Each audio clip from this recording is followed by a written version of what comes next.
Good morning, guys. I'm Lissie, Ayorinde. My husband, Shay, is sitting right there. And last week, Reverend Katie asked me to talk a little bit about homemade meals. So once a month, we have a sort of core crew of people who get together on Friday evenings for like 2 hours, a little bit more, and we cook delicious, nutritious meals for people in our community experiencing homelessness. And we started this kind of as we were coming out of COVID. My good friend Ariana approached me and said she really wanted to have an opportunity to get some type of an outreach program going for people in the community who are experiencing homelessness. I know in the past, St. A's has done a lot to support SPY, and she had heard about this awesome group, Homemade Meals, who would, during COVID, cook meals in their homes and then deliver them to different shelters across the city. And I was like, I love to cook. I am like pretty adept home chef. And so I was like, we'll do it. It'll be really awesome.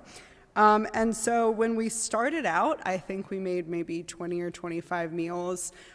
We sort of slowly increased our capacity. At one point, we made 100 meals a couple times. Those were some really late nights.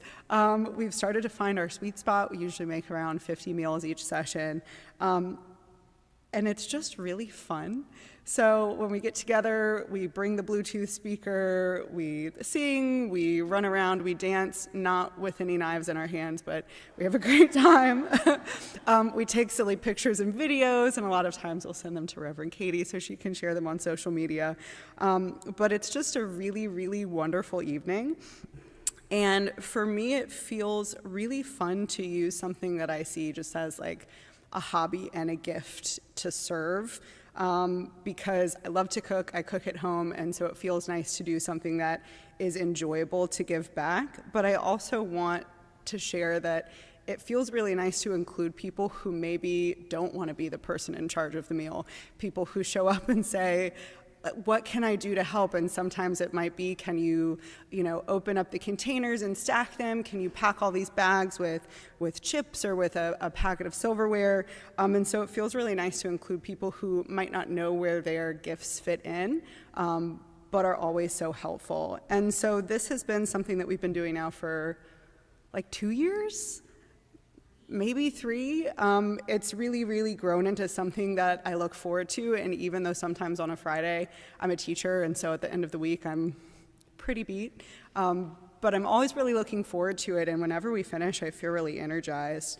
It's grown into something that I really love doing. And for me, I've noticed that sort of coming out of COVID and in these past couple years, it's become a part of how I respond to a lot of the scarier things that I see in the world. I think that when we see these really, really like terrifying examples of suffering, if we think about what's happening in Gaza or Ukraine, you have these moments where you freeze up and you're like, what can I do to be helpful or to fix this? And oftentimes I found that this ministry in particular says, what you can do is look around you, and what you can do is look at where we have sort of an immediate sphere of influence. Look at the people who are in my community who are hungry. And even if all I can do for things happening abroad is maybe donate a little money or share on social media, there's people in, literally on my street in my neighborhood who don't have things to eat.